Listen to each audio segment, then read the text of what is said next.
Hi friends, ఎలా ఉన్నారు? నేనైతే బాగున్నాను. మీరు కూడా బాగున్నారు అని అనుకుంటున్నాను. వీడియో నచ్చితే ఛానల్ని లైక్ చేయండి, షేర్ చేయండి. ఇటువంటి మరిన్ని వీడియోల కోసం వాసు ఐకాన్ ట్రావెలర్ నా ఛానల్ని సబ్స్క్రైబ్ చేసుకోండి. ఆల్రెడీ వీడియో చూసేటప్పటికి అందరికీ అర్థమైపోయి ఉంటుంది నేను దేని గురించి చెప్పాలనుకుంటున్నాను. ఇంకెందుకు ఆలస్యం చేయకుండా వీడియోలోకి వెళ్ళిపోదాం పదండి. సింహాచలం గిరి ప్రదక్షిణ. ఈ గిరి ప్రదక్షిణ వచ్చేసి గత 4-5 ఏళ్ళగా బయట అందరికీ కూడా చాలా ఎక్కువగా తెలుస్తుంది. ప్రతి సంవత్సరం ఆషాఢ పౌర్ణమి అంటే గురు పౌర్ణమిగా అందరికీ బాగా తెలుసు. ఆ గురు పౌర్ణమి రోజున స్వామివారి రథాన్ని ఊరేగించడం జరుగుతుంది. ఆ రథాన్ని ఊరేగించడంతో పాటు జనాలందరూ కూడా ఆ సింహాచలం కొండ చుట్టూరా ప్రదక్షిణ చేస్తూ ఉంటారు. దాన్ని గిరి ప్రదక్షిణ అని చెప్పి అంటూ ఉంటారు అందరూ కూడా. ఇంకా వచ్చేసి స్వామివారు ఇక్కడ ఎలా వెలిసారు అనే విషయానికి వస్తే, బ్రహ్మదేవుడి వరంతో హిరణ్యకశిపుడు అహంకారానికి లోనైపోయి తానే దేవుణ్ణని విర్రవీగుతూ ఉంటాడు. అతనికి కారణజన్ముడిగా ప్రహ్లాదుడు అనే ఒక కొడుకు పుడతాడు.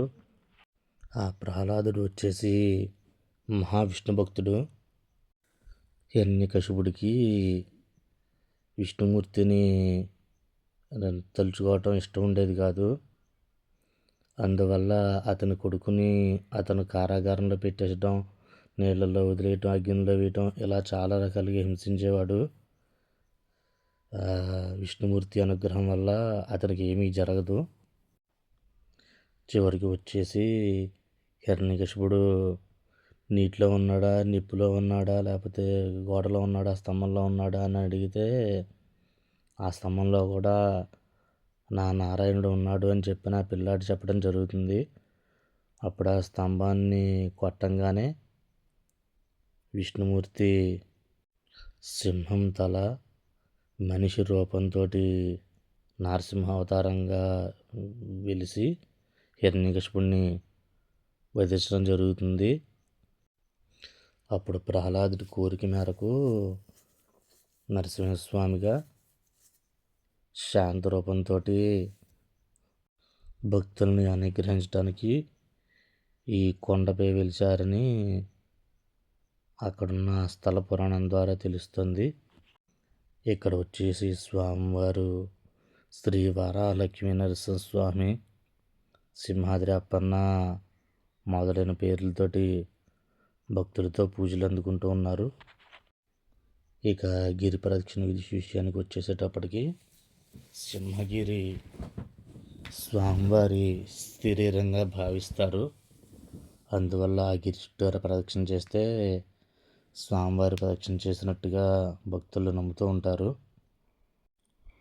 ఆషాఢ పౌర్ణమి రోజున గిరి ప్రదక్షిణ చేయటం వల్ల విశేషమైన పుణ్యం వస్తుందని నమ్ముతారు. అక్షయ తృతీయ రోజున స్వామివారు నిజస్వరూపంగా భక్తులందరికీ దర్శనం ఇస్తూ ఉంటారు. ఆ తర్వాత 3 నెలల పాటు వచ్చిన పౌర్ణములకి స్వామివారికి గంధం సమర్పిస్తూ ఉంటారు. ఆ గంధం సమర్పణ ఆషాఢ పౌర్ణమి పూర్తవుతుంది. అందువల్ల స్వామివారు పూర్తిగా ఉన్నప్పుడు గిరి ప్రదక్షిణ చేయటం వల్ల కూడా మంచి జరుగుతూ ఉంటుందని భక్తులు నమ్ముతూ ఉంటారు. ఇక ఈ గిరి ప్రదక్షిణ వచ్చేసి స్వామివారి కొండ కింద ఉన్నటువంటి మెట్ల దారిలో ఉన్నటువంటి తులుపావంచ అనే ప్లేస్ నుంచి స్టార్ట్ అవుతుంది.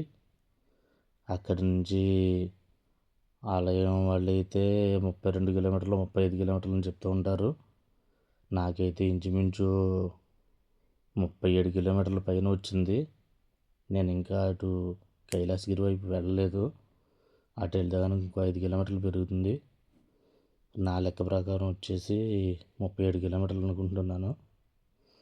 అక్కడి నుంచి స్టార్ట్ అయ్యి అడవివరం, హనుమంతవాక, మాధవధార, ఎన్ఏడి జంక్షన్, గోపాలపట్నం, పాత గోశాల మీదుగా మళ్ళీ తొలిపావంచ దగ్గరికి వచ్చేటప్పటికి ఆ ప్రదక్షిణ పూర్తయినట్టు.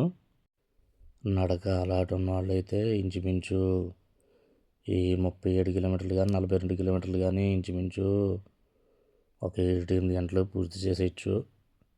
నాకైతే నడక అలవాటు లేదు కాబట్టి ఇంచుమించు 11:30 గంటలు పట్టింది. ఫస్ట్ 28 కిలోమీటర్ల వరకు బాగా నడిచేసాను. తర్వాత నుంచి ఇంకా తాతీగా నడవటం మొదలుపెట్టాను. మొత్తాన్ని స్వామివారి అనుగ్రహంతో గిరి ప్రదక్షిణ అయితే మొట్టమొదటిసారి పూర్తి చేశాను. అదిగో స్వామివారి రథం, ఇదే విశేషం. ఆ రథం చూసిన వాళ్ళు అలాగే గిరి ప్రదక్షిణ చేసిన వాళ్ళందరూ కూడా ఓం నమో నరసింహాయ నమః అనుకుంటూ కామెంట్లు పెట్టండి. ఓం నమో నరసింహాయ.